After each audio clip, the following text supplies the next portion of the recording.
పాప ఏడు పాపాలంటే మనం చేయాల్సింది ఒకే ఒక్క పనే. ఏంటి సంజయ్? యశోద.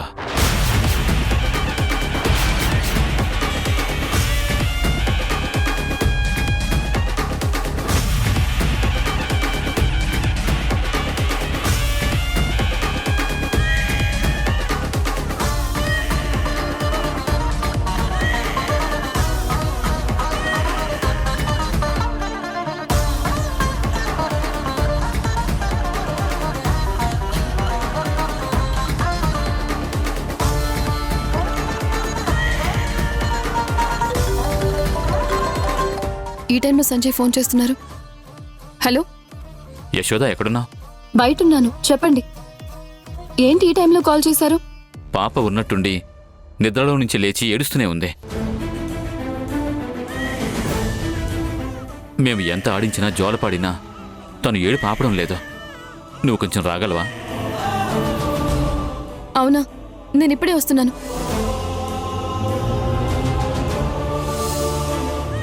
ఏంటి సంజయ్ నువ్వు చేసిన పని? ఆ యశోదని ఎందుకు రమ్మన్నావు?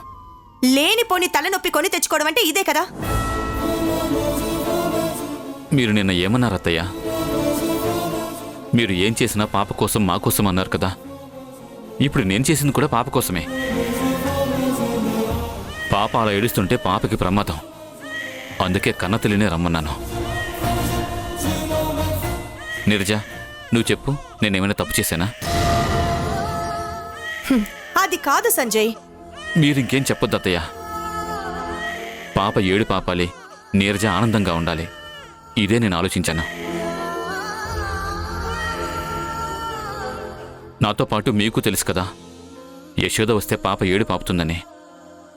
అందుకే నేను యశోదను రమ్మన్నాను. పాప ఏడుపు ఆపడం లేదు అని ఇప్పుడు యశోదని రమ్మన్నావు. సరే, న్యూజిలాండ్ వెళ్ళిపోతే అక్కడ పాప ఏడిస్తే అక్కడికి కూడా మళ్ళీ యశోదని పిలుస్తావా? లేకపోతే యశోదకి పాపనిచ్చేస్తావా? మీకు ముందే చెప్పాను, మేము ఎక్కడికి వెళ్ళడం లేదని. అంతేకాదు, పాప మా దగ్గర ఉన్నప్పుడు, సంతోషంగా లేనప్పుడు పాప ఆనందమే కదా మాకు ముఖ్యం. అందుకే ఒకవేళ పాపని యశోదకి ఇవ్వాల్సిన పరిస్థితి వస్తే ఖచ్చితంగా యశోదకి ఇచ్చేస్తాం.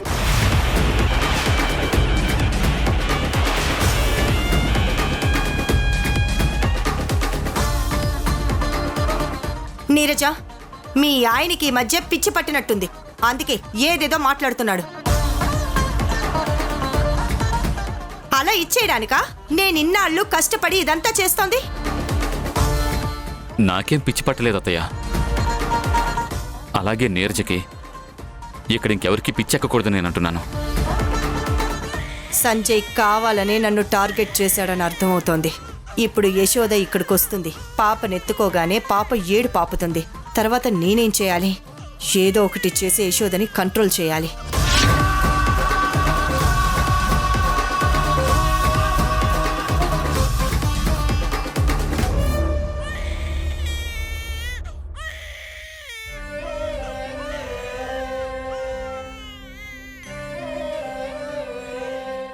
వచ్చావా? అత్తయ్య, పాపని యశోదకివ్వండి.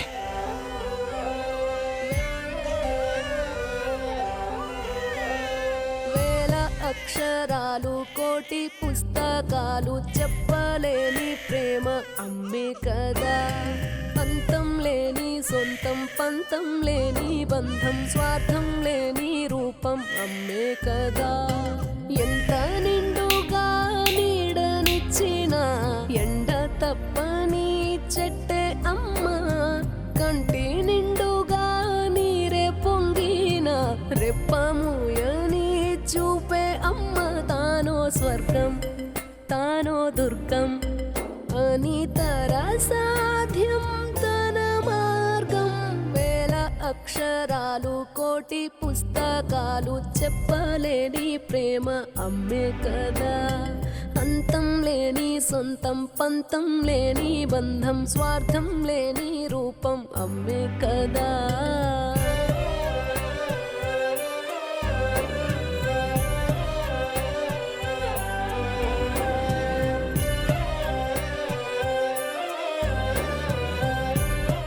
Thank you Yashoda.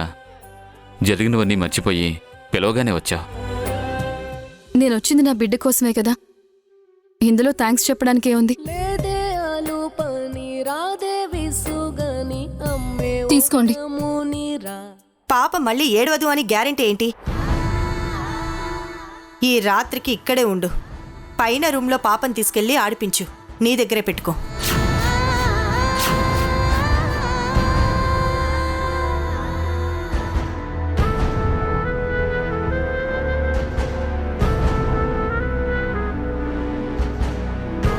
నేనేమి జోక్ చేయడం లేదు, నిజంగానే వెళ్ళమంటున్నాను. వెళ్ళేశోద, ఈరోజు పాపతోనే ఉండు. అత్తయ్య అన్నట్టు పాప మళ్ళీ ఏడవదు అని గ్యారంటీ లేదు కదా. వెళ్ళేశోద. ప్రేమ అమ్మే కదా. అంతం లేని సొంతం పంతం లేని బంధం స్వార్థం లేని రూపం అమ్మే కదా.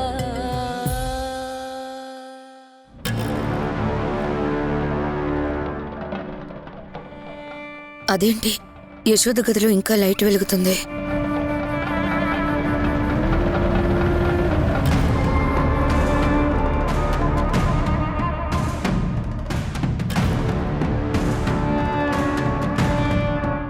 యశోద ఇక్కడ లేదండి. వెంటనే మధుకు చెప్పాలి. ఏమండి ఏమండి ఏమండి లేవండి. ఏమండి? ఏంటి నీ గోల? ప్రశాంతంగా పడుకోనివా? నేను చెప్పేది వింటే మీకు అసలు నిద్రే పట్టదు. ఏమండి లేవండి. బా, నువ్వు మాట్లాడితే కోపం చిరాకు అన్నీ వస్తాయి. ఇక నిద్ర ఎలా పడుతుంది చెప్పు?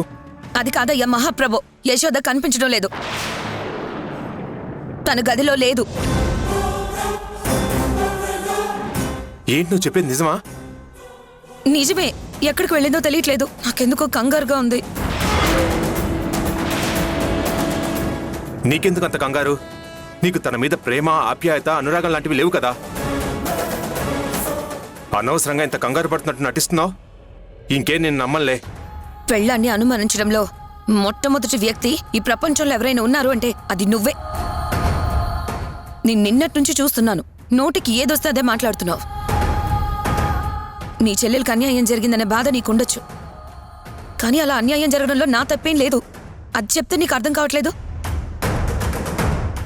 ఒక పక్కన యశోద కనపడట్లేదయ్యా మగడా అని నేను కంగారు పడుతుంటే నువ్వెందుకంత కంగారు పడుతున్నావని నన్ను అంటావు. అసలే యశోద టైము మన టైము బాలేదు. అందుకే నేను ఇంత కంగారు పడుతున్నాను. మొన్నటికి మొన్న నువ్వు మా అన్నయ్య కలిసి ఊర్మిళ ఇంటికి వెళ్తే ఆ ఊర్మిళ ఏం చేసిందో మర్చిపోయావా? చావు అంచుల దాకా వెళ్ళొచ్చారు కదా. ఇప్పుడు యశోద ఎక్కడికి వెళ్ళిందో తెలియట్లేదు. ఒకవేళ ఆ ఊర్మిళ కిడ్నాప్ చేసుంటే, లేదా పాప కోసం యశోద మళ్ళీ ఊర్మిళ దగ్గరకు వెళ్ళుంటే ఆ ఊర్మిళ ఊరుకుంటుందా? యశోద వెళ్ళగానే తీసుకోమ్మా నీ పాపని అని తిరిగి ఇచ్చేస్తుంది అనుకుంటున్నారా? ఖచ్చితంగా యశోదని చంపేస్తుంది. ఆ భయంతో నేను కంగారు పడుతూ ఉంటే నువ్వేమో నా మీద నిందలు వేస్తున్నావు. నేనిందుకే నీకు పదే పదే చెప్తున్నాను. ఏమని? నువ్వు కోప్పడకుండా ప్రశాంతంగా ఆలోచించమని. ఇన్ని రోజులు యశోద బిడ్డకి తండ్రి ఎవరో తెలీదు. పైగా యశోద హరివిఠల్ ప్రేమించుకున్నారు అని నువ్వు వాళ్ళ ప్రేమకి మద్దతు పలుకుతూ వాళ్ళిద్దరినీ ఒకటి చేయాలనుకున్నావు. కానీ ఇప్పుడేమైంది? హరి గతం మర్చిపోయాడు. అలాగే యశోద బిడ్డకి తండ్రి సుబ్రజ అని తెలిసింది కదా. అలాంటప్పుడు మా అన్నయ్యకి యశోదనిచ్చి పెళ్లి చేయొచ్చు కదా. అప్పుడు యశోద ఈ ఇంటి అమ్మాయి అవుతుంది. ఈ ఇంట్లో అందరి కళ్ళు ముందు అందరితో ఆనందంగా ఉంటుంది. ఆ తర్వాత యశోద మనసు కుదుట పడ్డాక అప్పుడు పాప గురించి ఆలోచించొచ్చు. ఏదో ఒకటి చేసి ఆ పాపని యశోద దగ్గరికి తీసుకురావచ్చు. అంతగా కుదరకపోతే మళ్ళీ మా అన్నయ్యతోనే కలిసి యశోద ఇంకో పాపను కనొచ్చు. ఏంటి అలా చూస్తున్నావు? చెల్లి చెల్లి అనుకుంటూ ప్రేమని కురిపిస్తూ ఉంటే సరిపోదు. ఆ చెల్లికి ఏం చేస్తే మంచిది, ఏం చేస్తే నలుగురిలో గౌరవంగా ఉంటుంది, చెల్లిని ఎలా కాపాడుకోవాలని, చెల్లిని ఎలా ఆనందంగా ఉంచాలి, ఇవన్నీ ఆలోచించాలి. అంతేకాని నా మీద ఎగరడం కాదు. గుర్తుపెట్టుకోండి.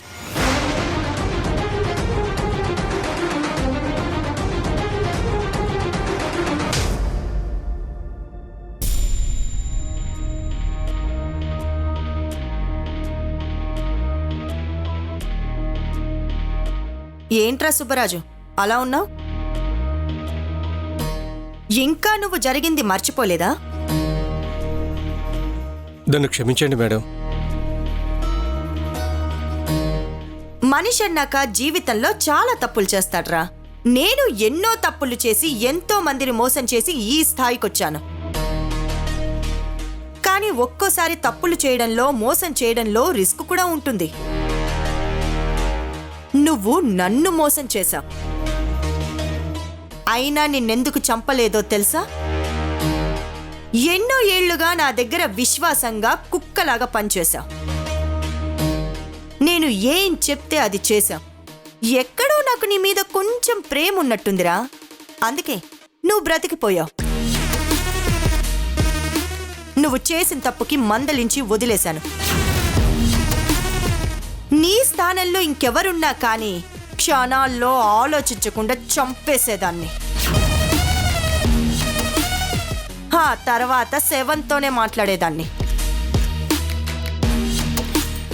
సర్లే, జరిగిందేదో జరిగిపోయింది, వదిలేసే. మనం ఎప్పుడూ మన జీవితంలో ముందుకెళ్తున్నప్పుడు జరిగిపోయిన దాని గురించి ఎక్కువ ఆలోచించకూడదురా. తర్వాత ఏం చేయాలి, ఎలా బ్రతకాలి, ఎలా ఎవరికీ అందనంత స్థాయికి వెళ్ళాలి అని దాని గురించి మాత్రమే ఆలోచించాలి. నీకు యశోద మీద ఎంత ప్రేమో, లేకపోతే లక్షల లక్షలు డబ్బిస్తున్న నన్ను కాదని, నా గురించి పూర్తిగా తెలిసి ఏ తప్పు జరిగినా చంపేస్తాను అనే క్లారిటీ ఉన్న నువ్వు యశోద వైపే నిలబడ్డావు అంటే నీ ప్రేమ చాలా గొప్పదని అర్థమైందిరా. అందుకే వదిలేశాను. చాలా థ్యాంక్స్ మేడం. ఇక మీద ఏ తప్పు చేయను. నన్ను నమ్మండి మేడం. ఒక్క యశోద విషయంలోనే నేను మీ దగ్గర చాలా అబద్ధాలు ఆడాను, మోసం చేశాను మేడం. వదిలేసేమన్నా కదరా. మేడం, ఏమన్నా పనుందా మేడం? రమ్మని కబురు పెట్టారు, ఫోన్ కూడా చేశారు. అవునరా, నువ్వు రేపు పొద్దున్నే వచ్చేయ్. ఇక్కడ ఒక 2-3 రోజులు ఉండాల్సి ఉంటుంది. నీ బట్టలు అవి కూడా తెచ్చుకో. అలాగే మేడం, వస్తాను. కానీ ఇక్కడే ఉండాలి అంటున్నారు, ఏం పని మేడం? రేపు వస్తావు కదరా, నీకే తెలుస్తుందిలే. భోజనం చేసావా? అబ్బే లేదు మేడం, ఇంటికెళ్ళి చేస్తాను. మీరు రమ్మనేసరికి బయటున్నా నేను వెంటనే బయలుదేరి వచ్చేసాను. సరే, బుజ్జమ్మకి చెప్తాను, ఇక్కడే తిని వెళ్ళు. పర్వాలేదు మేడం, నేను ఇంటికి వెళ్ళే తింటాను. సరే అయితే, నీ ఇష్టం. త్వరగా వెళ్ళి రేపు ఉదయాన్నే ఇక్కడికి వచ్చేయ్. అలాగే మేడం.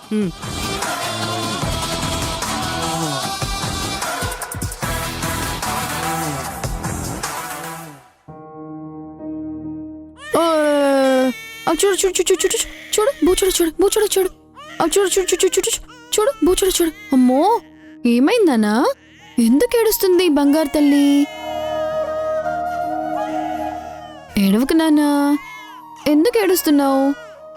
బంగారు తల్లి కదూ, నా బంగారు తల్లి కదూ. ఏడవకమ్మ ఏడవకమ్మ ఏడవకమ్మ. ఎందుకు ఏడుస్తున్నావు? ఏమైందనా?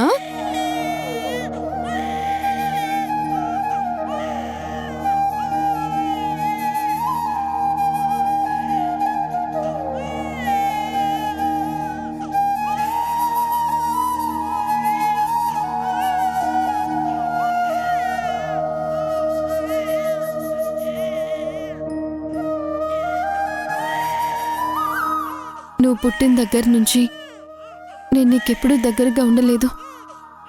నన్ను క్షమిస్తావు కదూ?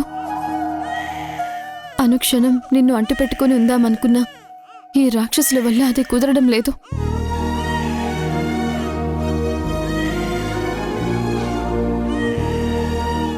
నా అనుకున్న వాళ్ళందరూ బాధపడుతున్నారు. పుట్టిన దగ్గర నుంచి నువ్వు, నన్ను ప్రేమించిన దగ్గర నుంచి హరి, అలాగే దాక్షాయిని అత్తయ్య వాళ్ళు అందరూ బాధపడుతూనే ఉన్నారు. మనందరం కలిసి ఆనందంగా ఉండే క్షణాలు ఎప్పుడొస్తాయో తెలియదు, కానీ ఆ క్షణాలు వచ్చే వరకు ఇలాగే దూరం నుంచి నిన్ను చూసుకుంటూ బతకాలేమో. ఈ కష్టం ఏ ఆడదానికి రాకూడదు. ఈ కడుపు శోకం ఏ కన్న తల్లికి ఉండకూడదు. ప్రణవి ప్లీజ్. వద్దన్నానా? నువ్వు దగ్గరికి రాక ప్రణవి. దగ్గరకు వస్తే బాగొచ్చు చెప్తున్నా.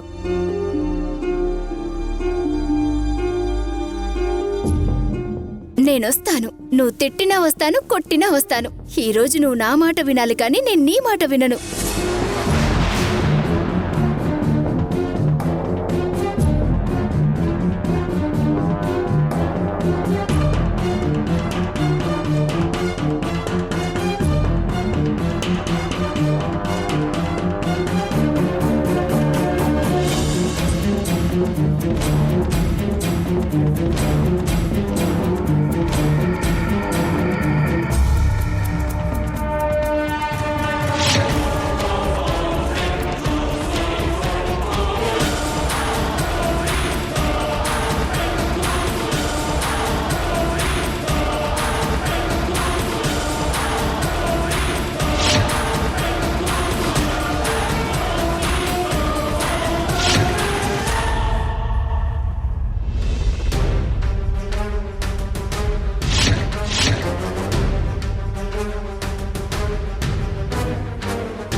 సరే హరి, తిను. ప్లీజ్ ప్రణవి వద్దు. బాగుంటుంది, తిను తిను. అయ్యో అయ్యో. పర్లేదులే.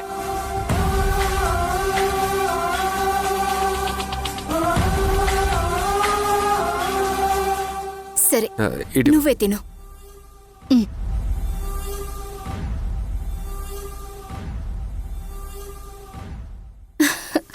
Thank you Hari. Love you Hari.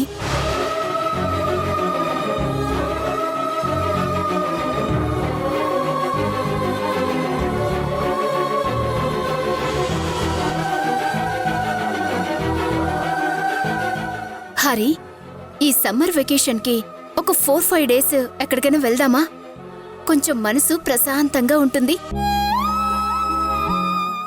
ఎక్కడికి? ఎక్కడికైనా సరే, దూరంగా చల్లటి ప్రదేశంలో మంచి నేచర్ ఉన్న చోటికి వెళ్దాం. సరే, ప్లేస్ నువ్వు చూడు, దాన్ని బట్టి ఎప్పుడు వెళ్దాం అనేది డిసైడ్ అవుదాం. Thank you Hari. Thank you so much. Love you Hari.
నిజమిది మనసున ఎగసిన కథలే ముగిసిన మలుపిది మమతకు సెలవు ఇదే ఎలా జరిగింది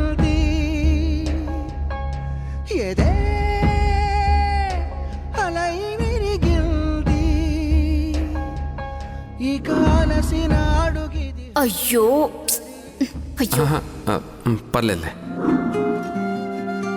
నే ఇకపై కొనసాగే దారైనా నీ జతగా నడిపించేనా. నువ్వు అసలు ఆడదానివేనా? ఒక తల్లికి బిడ్డను దూరం చేయాలని చూస్తావా? చురుగాలైనా నీ కబురే వినిపించేనా. సెలవని కలలన్నీ కనుమరుగవుతుంటే సరిలే అనుకుంటూ వెళ్ళిపోగలనా. నిన్నటి నిసి నన్ను కలవర పెడుతుంటే రేపటి ఉదయంలా వెలుగవగలనా. ఈ దూరాన్ని చెరిపే వీలుందా. నీ మౌనాన్ని కదిపే వీలుందా. ఉందా. ఒకసారి అటువైపు చూడు, ఒకసారి అటు చూడు.